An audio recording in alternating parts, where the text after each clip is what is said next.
కోకాపేట్ నియాపోలిస్ భూములకి ఇవాళ మూడో విడత ఈ వేల నిర్వహించనున్నారు. ఈరోజు ప్లాట్ నెంబర్స్ 19, 20లోని 8.04 ఎకరాలకు ఈ వేల నిర్వహిస్తారు.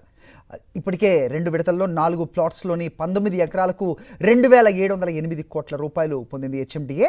అత్యధికంగా రికార్డు స్థాయిలో ఎకరానికి 151 కోట్ల 25 లక్షల ధర పలికింది.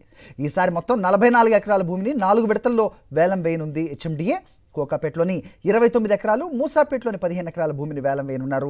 గత నెల 25, 28న వేసిన వేలంలో ఈ కోకాపేట నియోపాలిస్లోని 19 ఎకరాల భూమిని అమ్మేశారు. కోకాపేట నియోపాలిస్లోని 8 ఎకరాలకి ఈరోజు వేలం వేయనున్నారు. కోకాపేట గోల్డెన్ మైల్లోని 2 ఎకరాలు, మూసాపేటలోని 15 ఎకరాలకు డిసెంబర్ 5న ఈ వేలం నిర్వహించనున్నారు. ఈసారి వేలంలో అనుకున్న ధర కంటే ఎక్కువ వస్తుందని అధికారులు అంచనా వేస్తున్నారు. రైట్, ఇదే అంశంపై అప్డేట్స్ మా కరెస్పాండెంట్ సాయి కిరణ్ అడిగి తెలుసుకుందాం. సాయి కిరణ్, మరో విడత ఈ వేలం ఇవాళ ఉన్నట్టుగా చూస్తున్నాం. అయితే మనం చూసాం ఇటీవల కాలంలో 150 కోట్లకు పైగా ఎకరం పలికిన పరిస్థితి నియోపాలిస్లో చూసాం. అయితే ఎవరు దీన్ని దక్కించుకుంటున్నారనే పేర్లు మాత్రం బయటికి వినపడట్లేదు. ఎందుకు అలాగా సాయి కిరణ్?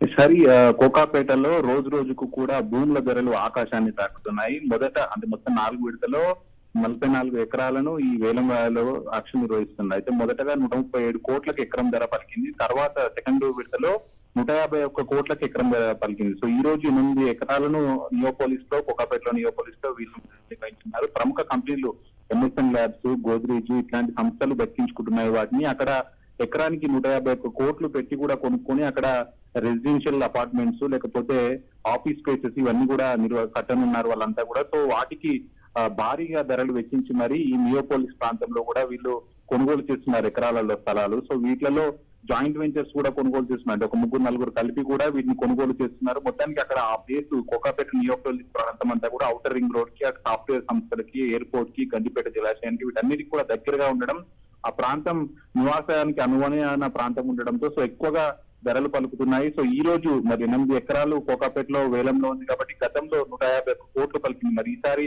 151 క్రోర్స్ దాటుతుంది అనేటువంటి ఒక అంచనాలో ఉంది. ఎందుకంటే గతంలో రాయదుర్గంలో 171 కోట్లకు ఎకరం ధర పోయింది ఇదే హెచ్ఎండిఏ వేలం పాటలో. సో మరి ఆ మార్కును రీచ్ అవుతుందా లేదా అనేటువంటిది కూడా ఈ రోజు అధికారుల అంచనాల్లో ఉన్నారు. Alright, thanks for the input Sai.